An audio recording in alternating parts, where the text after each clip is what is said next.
Welcome to George H. Smith's Excursions into Libertarian Thought, a production of Libertarianism.org and the Cato Institute. Immanuel Kant and Nazism. In the Ayn Rand letter, Rand said of Leonard Peikoff's book, The Ominous Parallels, that it traces the philosophic sources of altruism, showing the unbroken line of development that led to the crucial modern turning point, Kant, and on to Lenin, Mussolini, and Hitler. Peikoff's book was reviewed by the learned libertarian historian David Gordon in the September 1982 issue of Inquiry magazine. Gordon's review is cleverly titled The Butcher of Königsberg, because of the stress that Peikoff put on the alleged responsibility of the German philosopher Immanuel Kant for the later rise of Nazism. Kant lived a quiet, routine life in the town of Königsberg, where he taught at the university there. As the poet and essayist Heinrich Heine amusingly said of Kant, the history of the life of Immanuel Kant is hard to write, inasmuch as he had neither life nor history, for he lived a mechanically ordered and abstract old bachelor life in a quiet, retired street in Königsberg, an old town on the northeast border of Germany. I do not believe that the great clock of the cathedral there did its daily work more dispassionately and regularly than did its compatriot Immanuel Kant. Rising, coffee drinking, writing, reading college lectures, eating, walking, all had their fixed time, and the neighbors knew that it was exactly 3:30 when Immanuel Kant, in his gray coat with his manila cane in hand, left his house door and went to the Lime Tree Avenue, which is still called, in his memory, the Philosopher's Walk. David Gordon was not kind to Peikoff's attempt to trace the intellectual ancestry of Nazism. According to Gordon, Peikoff distorts Kant at every point. Kant was neither a skeptic nor a subjectivist. On the contrary, he thought of his critique of pure reason as answering David Hume's skepticism. In particular, he attempted to explain causality in order to justify philosophically the achievements of Newton's physics. Peikoff condemned Kant's categorical imperative, but, as Gordon pointed out, had Peikoff quoted the second formulation of the categorical imperative, he would have at once given the lie to his charge that Kant laid the foundation for the Nazi doctrine of blind submission to the omnipotent state. As Kant put it, act in such a way that you always treat humanity, whether in your own person or in the person of any other, never simply as a means, but always at the same time as an end. Gordon's disagreements with Peikoff run deeper than matters of interpretation over Kant's philosophy.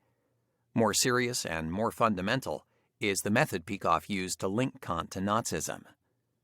Peikoff focused on Kant's metaphysics and epistemology, and then, after spinning out what he believed to be the disastrous logical implications of Kant's thinking in those fields, concluded that Kant must have been a precursor to Nazism. Although Peikoff admitted that Kant was not a full-fledged statist, and that he defended certain elements of individualism, Peikoff, Gordon wrote, has the gall to dismiss these as trivial compared to the implications he perversely derives from Kant's metaphysical and epistemological views. If this was a flaw in Peikoff's reasoning, and I agree with Gordon on this point, it was a methodology that he learned from Ayn Rand, who always stressed the primacy of a philosopher's metaphysics and epistemology. Regardless of how individualistic or pro-freedom a philosopher may have been, if his theory of knowledge logically entailed irrationalism, as judged by Rand, of course, then even if that philosopher explicitly repudiated irrationalism and statism, he could be held responsible for the later political consequences of irrationalism. This was the reasoning behind Rand's infamous statement that Immanuel Kant was the most evil man in the history of Western civilization.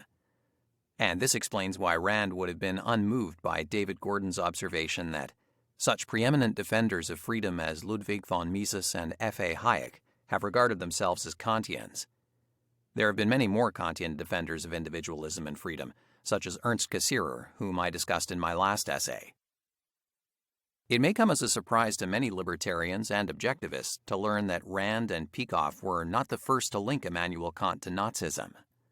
A more elaborate, knowledgeable, and nuanced defense of the same thesis is found in From Luther to Hitler, The History of Fascist Nazi Political Philosophy by William Montgomery McGovern, a professor of political science at Northwestern University and a visiting lecturer on government at Harvard. In this book of nearly 700 pages, McGovern wrote, In each and every case, the spread of idealist doctrines in the spheres of philosophy or history or law or general literature coincided with the belief in either etatism, that is, statism, or authoritarianism, very frequently with the spread of belief in both etatism and authoritarianism. A great many persons who had formerly been staunch advocates of individualism and democracy were so won over by the charm of idealist theories regarding life as a whole that they began to champion the idealist doctrine in the field of politics. It was thus in large measure due to the work of the idealist philosophers and their immediate disciples that the absolutist, we may as well say fascist, tradition was revived in 19th century Europe. The idealists owed much of their success in the political field to the subtlety of their methods. They were able to revive faith in etatism and authoritarianism, largely because they were able to give both these doctrines such a new and attractive dress that they were scarcely recognizable at first sight. They were careful to avoid all the old arguments and all the old slogans of their predecessors in the 17th century. Not once did the idealists quote scripture in defense of passive obedience. Not once did they preach the divine right of kings in the old sense of the word. To have done so would have been impolitic. The words liberty and freedom had an immense popular appeal at the time the idealists were preaching and writing. Hence, the members of the idealist school were careful never to attack these terms. They were merely so reinterpreted as to become meaningless. Or rather, the idealists distinguished between false freedom, the freedom advocated by the liberals, and true freedom, which meant obedience to the dictates of the absolute state, a state run in accordance with authoritarian principles. According to McGovern, the type of statism defended by members of the idealist school has had a profound effect upon all subsequent political thought and has led directly to the fascist and Nazi ideology of the present day. Between the 20th century fascists and the 19th century idealists, the connection is close and intimate. Fascism and National Socialism are merely the concrete embodiments of the doctrines defended by the idealists. McGovern understood that some idealists, those who argued that reality as we know it is largely a construction of the human mind, most notably Kant, were liberal individualists in their political theory, whereas other idealists, such as Hegel, were far more authoritarian. But McGovern maintained that the liberal idealists, by the very mildness of their conclusions, were able to win many converts from the ranks of true liberals, converts who would have been shocked by the frank and brutal etatism and authoritarianism of the more radical etatist authoritarian tradition. Hence, all unwittingly and unconsciously, Kant and his English disciples were thus forced to serve as the advance guard of the fascist forces. Like Ayn Rand and Leonard Peikoff, McGovern pinpointed Kant's epistemology as a doctrine that would later provide aid and comfort to Nazi ideologues. According to Kant, practically everything we know or think we know about external objects is subjective in origin, or in other words, is due to the working of the human mind. Although Kant did not deny the existence of an external world, in the hands of later German philosophers, Kant's system led to complete idealism. Later in his book, McGovern explored in detail how this doctrine was used by Nazi philosophers. In order to keep from lapsing into pure skepticism, Kant was forced to adopt a curious sort of intuitionism, somewhat out of keeping with his fundamentally rational nature. Although intuition played a relatively small part in Kant's philosophy, intuitionism was to play a significant role in later theories of irrationalism of the sort embraced by Nazi philosophers.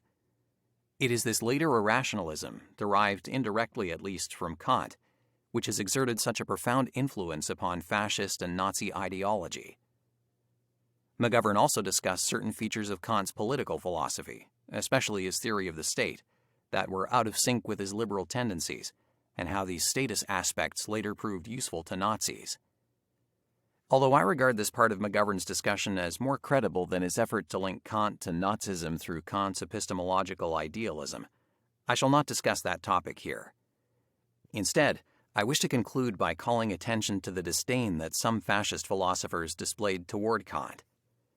In a speech, The Political Doctrine of Fascism, which Mussolini praised as magnificent, the fascist philosopher Alfredo Rocco identified Kant as a leading exponent of the individualism and liberalism that fascism opposed. Here's how Rocco put it.